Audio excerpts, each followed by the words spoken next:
update, saya diberi laporan perkembangan oleh Menteri Perekonomian. Saya sangat gembira bahwa perekonomian kita terkendali, inflasi kita salah satu terendah saat ini di dunia. Pertumbuhan kita juga diperkirakan tetap di atas rata-rata dunia. Hampir semua sektor berjalan dengan terkendali, walaupun perkembangan geopolitik dunia penuh ketidakpastian.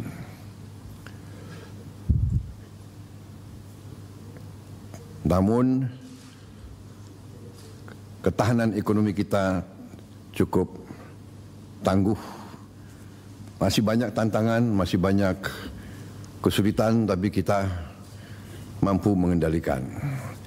Di bulan-bulan akan datang kita akan lihat semakin kuatnya perkembangan ekonomi kita. Terutama hari ini kita ambil keputusan tentang devisa hasil ekspor sumber daya alam kita. Pemanfaatan sumber daya alam Indonesia harus dioptimalkan untuk kemakmuran bangsa dan rakyat, baik melalui pembiayaan pembangunan, perputaran uang di dalam negeri, peningkatan cadangan devisa, stabilitas nilai tukar. Selama ini dana devisa hasil ekspor kita, terutama dari sumber daya alam, banyak disimpan di luar negeri, di bank-bank luar negeri. Dalam rangka memperkuat dan memperbesar dampak dari pengelolaan devisa hasil ekspor sumber daya alam, maka pemerintah menetapkan peraturan pemerintah nomor 8 tahun 2025, di mana pokok substansinya adalah sebagai berikut. Pertama, pemerintah menetapkan bahwa kewajiban penempatan devisa hasil ekspor sumber daya alam dalam sistem keuangan Indonesia akan ditingkatkan menjadi 100% dengan jangka waktu 12 bulan sejak penempatan dalam rekening khusus DHE SDA di dalam bank-bank nasional. Ketentuan ini berlaku untuk sektor pertambangan kecuali minyak dan gas bumi, perkebunan, kehutanan, dan perikanan. Untuk sektor minyak dan gas bumi dikecualikan dengan tetap mengacu pada ketentuan PP nomor 36 tahun 2023. Dengan langkah ini, di tahun 2025, devisa hasil ekspor kita diperkirakan bertambah sebanyak 80 miliar dolar Amerika. Karena ini akan berlaku mulai 1 Maret. Kalau lengkap 12 bulan, hasilnya diperkirakan akan lebih dari 100 miliar dolar.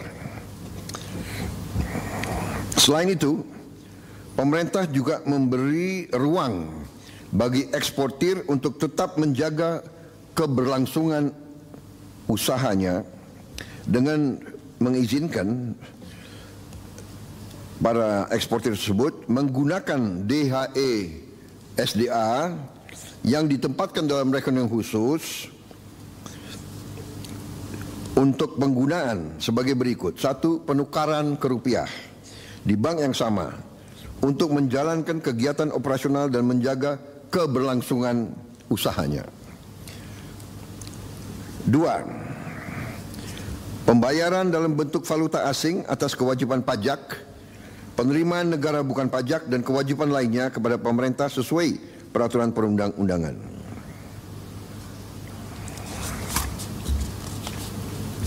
3. Pembayaran dividen dalam bentuk valuta asing. 4. Pembayaran untuk pengadaan barang dan jasa berupa bahan baku, bahan penolong atau barang modal yang belum tersedia, tidak tersedia, tersedia namun hanya sebagian, tersedia tapi spesifikasinya tidak memenuhi di dalam negeri dalam bentuk valuta asing. 5. Pembayaran kembali atas pinjaman untuk pengadaan barang modal dalam bentuk valuta asing. Selanjutnya, dalam pasal ini telah diatur pula penerapan sanksi administratif berupa penangguhan atas pelayanan ekspor bagi yang tidak melaksanakan peraturan pemerintah ini.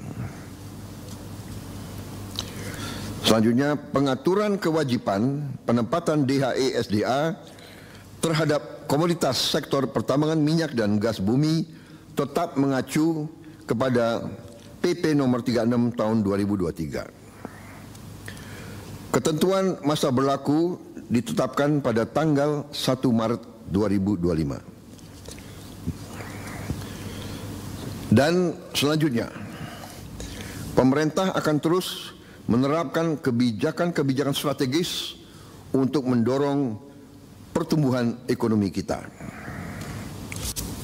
Saudara-saudara sekalian, dalam kuartal pertama tahun ini, kebijakan-kebijakan yang mendorong pertumbuhan ekonomi, pertama, hasil kebijakan kenaikan OMP 2024.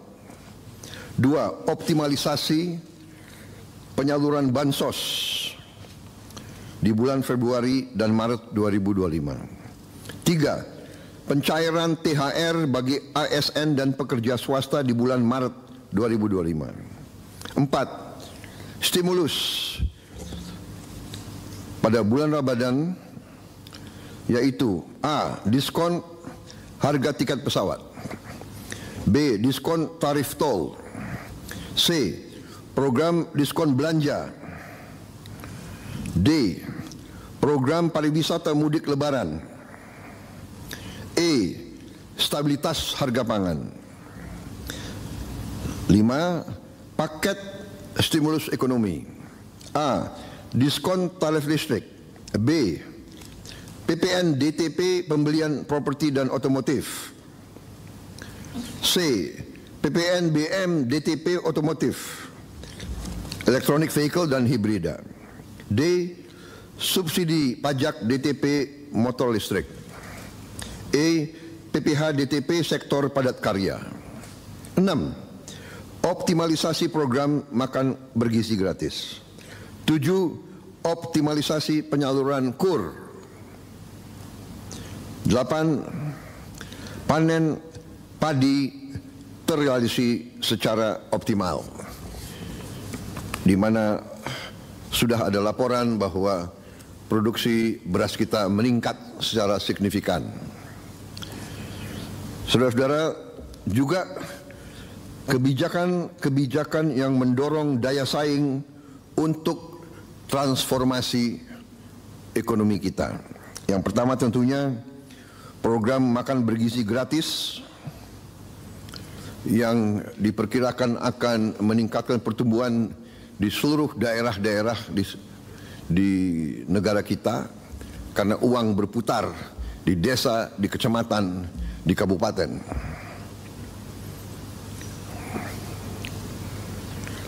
2. Program ketahanan pangan dan energi berjalan terus. 3. Optimalisasi pengelolaan BUMN kita melalui konsolidasi ke dalam suatu dana investasi nasional, ya, yang akan kita launching tanggal 24 Februari yang akan datang, yaitu Danantara, ya. Danantara adalah konsolidasi semua kekuatan ekonomi kita yang ada di pengelolaan BUMN. Itu nanti akan dikelola dan kita beri nama Danantara, Daya Anagata Nusantara. Daya artinya energi, kekuatan. Anagata masa depan Nusantara, tanah air kita. Jadi artinya dan antara ini kekuatan ekonomi, dana investasi yang merupakan energi kekuatan masa depan Indonesia. Kekayaan negara dikelola, dihemat untuk anak dan cucu kita. 4. Kebijakan FLPP untuk melaksanakan program 3 juta rumah murah, pengendalian inflasi. 5. Pembangunan kawasan industri dan KEK. 7. Revisi PP 5 tahun 2021 untuk kemudahan berusaha. 8. Keberlanjutan tax holiday dan tax allowance untuk menjaga iklim investasi. 9. Tadi yang sudah kita umumkan kebijakan tentang DHE SDA. 10. Kita akan bentuk bank emas. Jadi selama ini kita tidak punya bank untuk emas kita. Tidak ada di Indonesia. Jadi emas kita banyak ditambang dan mengalir ke luar negeri. Kita ingin sekarang punya bank khusus untuk emas di Indonesia. Insya Allah kita akan resmikan tanggal 26 Februari. Ini saya kira pertama kali ya di Republik kita. Kita terus akan perbaiki penghapusan buku tagih utang macet bagi UMKM. Tentunya juga ada kebijakan internasional kita, yaitu bahwa Indonesia bergabung ke BRICS. Sudah dinyatakan bahwa kita diterima di BRICS. Ya, ini sedang prosesnya, transisinya sedang berjalan. Kita juga akan menyelesaikan perjanjian SEPA, singkatan SEPA, Comprehensive Economic Partnership Agreement. Intinya adalah semacam free trade, ya, free trade area, saling menurunkan tarif bagi barang-barang kedua pihak. Kemudian kita juga menjalankan terus pendaftaran kita ke OECD. Yang terakhir kita juga ingin secepatnya menyelesaikan kerjasama Indonesia kita, Indonesia Uni Eropa, SEPA juga, Comprehensive Economic Partnership Agreement. Jadi saudara-saudara, demikian hasil daripada ratas hari ini. Padahal ini adalah pekerjaan berminggu-minggu yang dilaksanakan oleh Menko dan semua menteri, dan kita bahas sebetulnya sudah berkali-kali, tapi hari ini kita rangkumkan dan kita putuskan, dan sudah saya tanda tangan peraturan pemerintah tersebut nomor 8 tahun 2025, dan hari ini kita umumkan ke publik. Saya kira demikian, saudara-saudara.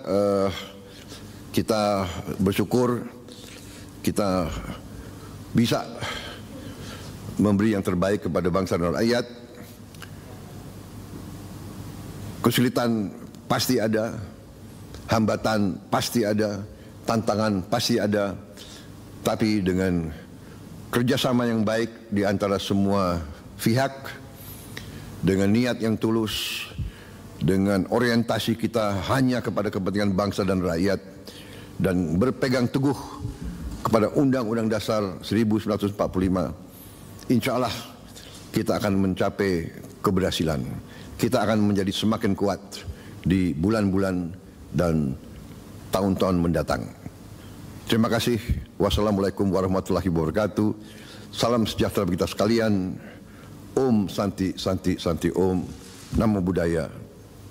Selesai. Terima kasih. Terima kasih.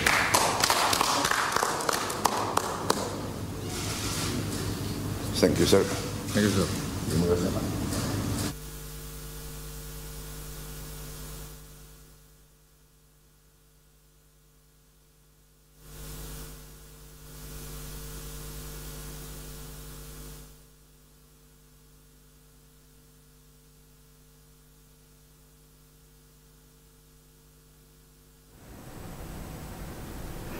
Ya, pemirsa, Anda baru saja menyaksikan breaking news di mana Presiden Prabowo Subianto ini baru saja menyampaikan beberapa hal terkait hasil ratas yang telah dilaksanakan bersama dengan Menko dan sejumlah menteri, di mana pemerintah telah menetapkan sejumlah peraturan pemerintah nomor 8 tahun 2025. Salah satunya adalah terkait dengan stimulus lebaran ya, yang ini menjadi angin segar bagi masyarakat Indonesia. Adanya sejumlah potongan tarif untuk lebaran maupun Ramadan. Nanti kami akan kembali sesaat lagi, tetaplah bersama kami usai jeda berikut.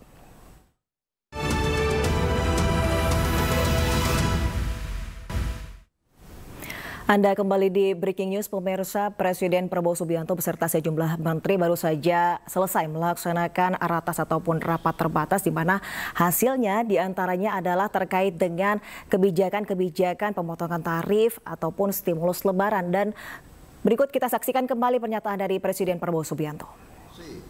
Program diskon belanja. D. Program pariwisata mudik lebaran. E. Stabilitas harga pangan. 5. Paket stimulus ekonomi. A. Diskon tarif listrik. B. PPN DTP pembelian properti dan otomotif. C.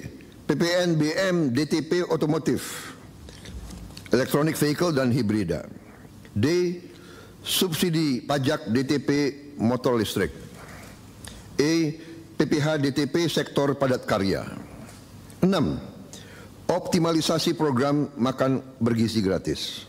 7. Optimalisasi penyaluran KUR. 8. Panen padi terrealisasi secara optimal, di mana sudah ada laporan bahwa produksi beras kita meningkat secara signifikan. Saudara-saudara, juga kebijakan-kebijakan yang mendorong daya saing untuk transformasi ekonomi kita. Yang pertama tentunya program makan bergizi gratis yang diperkirakan akan meningkatkan pertumbuhan di seluruh daerah-daerah di negara kita, karena uang berputar di desa, di kecamatan, di kabupaten.